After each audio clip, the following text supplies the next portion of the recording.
मूकं करोति वाचालं पंगुं लंघयते गिरिं यत्कृपातमहं वन्दे परमानंदमाधवं परमानंदमाधवं परमानंदमाधवं।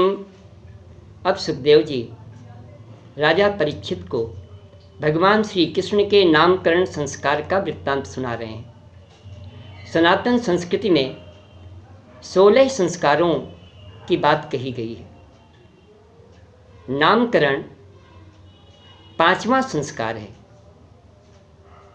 गर्भाधान से लेकर और अंत्येष्टि तक 16 संस्कार होते हैं।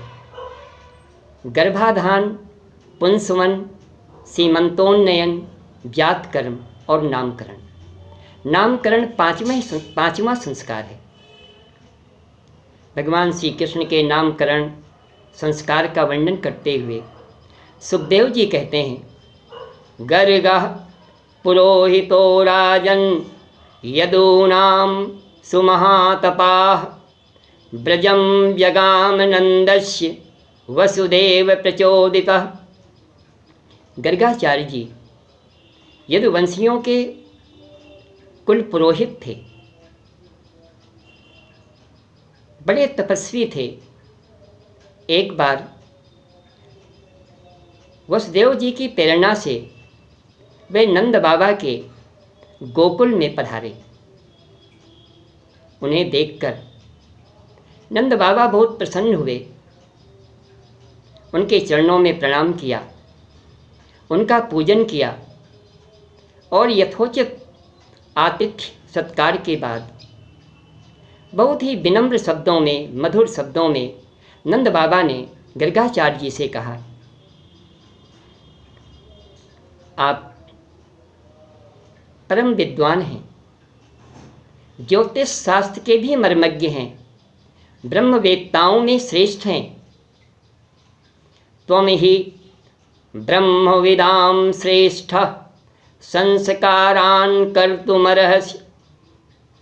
मैं चाहता हूँ आप हमारे इन दोनों बालकों का नामकरण संस्कार संपन्न कर दें।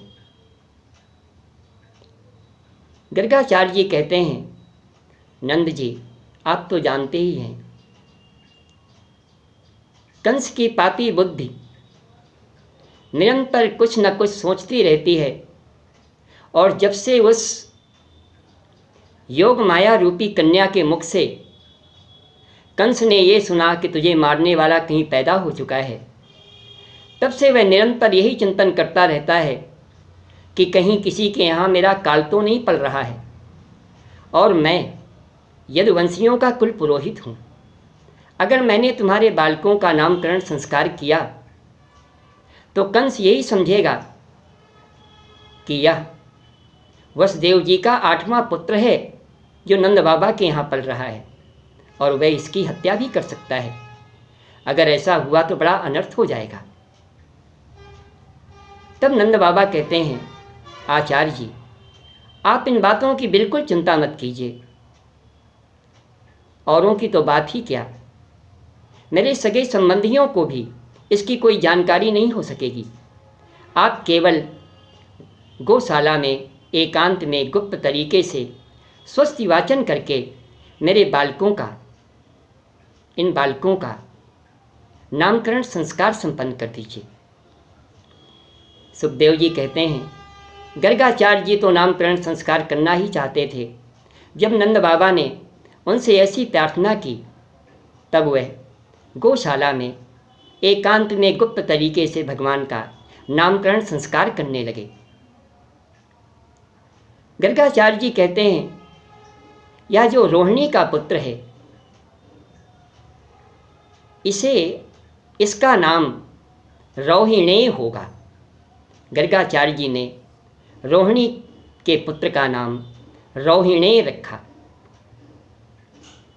गर्गाचार्य जी कहते हैं, यह अपने संबंधियों को, अपने मित्रों को अपने गुणों से परमानंदित करेगा, प्रसन्न करेगा, कल्याण करेगा और इसके बल की कोई सीमा नहीं होगी। ये बड़ा पराक्रमी होगा, बलशाली होगा, इसलिए इसको बलराम के नाम से जाना जाएगा। इसका एक नाम संकर्षण भी होगा। गर्गाचार्य जी कहते हैं, या जो यशोदा की गोद में बालक है, सांवला सलोना, ये जो यशोदा की गोद का बालक है, इसकी तो बात ही अनूठी है। या हर युग में जन्म लेता है, हर युग में भिन्न भिन्न वर्ण रंग ग्रहण करता है। आसन वर्णास्त्रयो ह्यस्य गृह्णतोनु युगं तनुः शुक्लो रक्तस्तथा पीत इदानीं कृष्णतां गतः। कभी यह शुक्ल वर्ण ग्रहण करता है, कभी रक्त वर्ण में आता है, कभी पीत वर्ण में आता है। इस बार इसने कृष्ण वर्ण, श्याम वर्ण स्वीकार किया है, कृष्ण वर्ण में आया है, इसलिए इसका नाम मैं कृष्ण रखता हूँ। गर्गाचार्य जी कहते हैं, आपके इस पुत्र के और भी अनेक नाम होंगे, रूप होंगे। वास्तव में इसके अनंत गुण हैं, अनंत रूप हैं, अनंत नाम हैं, अनंत लीलाएं हैं। बहूनि सन्ति नामानि रूपाणि च सुतस्य ते। नंद बाबा, आपका ये पुत्र आप सबका बड़ा कल्याण करेगा, आनंदित करेगा, गोपों और गौओं को आनंदित करेगा। इसकी सहायता से आप बड़ी से बड़ी समस्याओं से, कठिनाइयों से बड़ी सुगमता से बाहर आ जाएंगे। आपको कोई ये कष्ट नहीं होने देगा। और जो इससे, आपके सांवले सलोने पुत्र से, बालक से प्रेम करते हैं, प्यार करते हैं, वे बड़े भाग्यवान हैं। या एतस्मिन् महाभागाः प्रीतिं कुर्वन्ति मानवाः।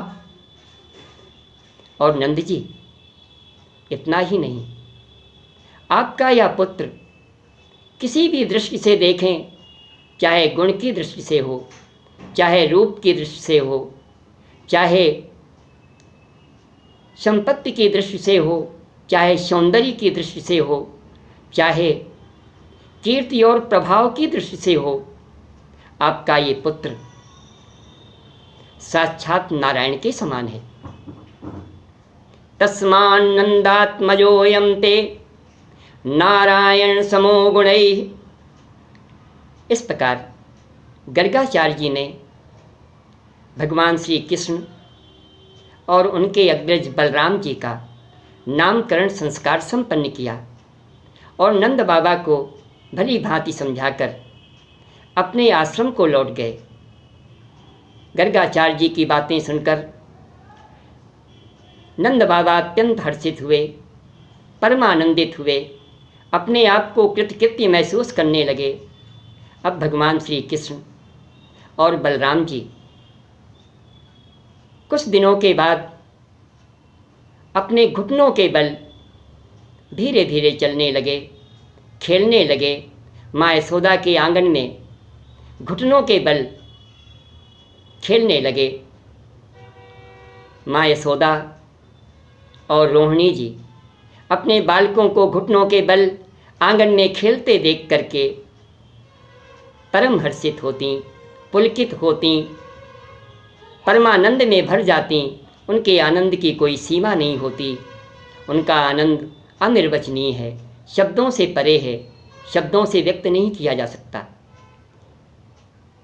कुछ समय के पश्चात भगवान कुछ और बड़े हुए और अब स्वयं अपने पैरों के बल खड़े होकर अपने उम्र के अपनी उम्र के अन्य साथियों के साथ ग्वाल बालों के साथ गोकुल में खेलने लगे। उनकी बाल क्रीड़ाओं को देखकर सभी बजांगनाएँ, सभी गोपियाँ निहाल हो जातीं और आनंद से भर जातीं, अपने आप को धन्य महसूस करतीं। सुखदेव जी कहते हैं, परीक्षित, भगवान कृष्ण की बचपन की चंचलताएं बहुत ही अनूठी थीं, दिव्य थीं। उनका शब्दों से वर्णन नहीं किया जा सकता।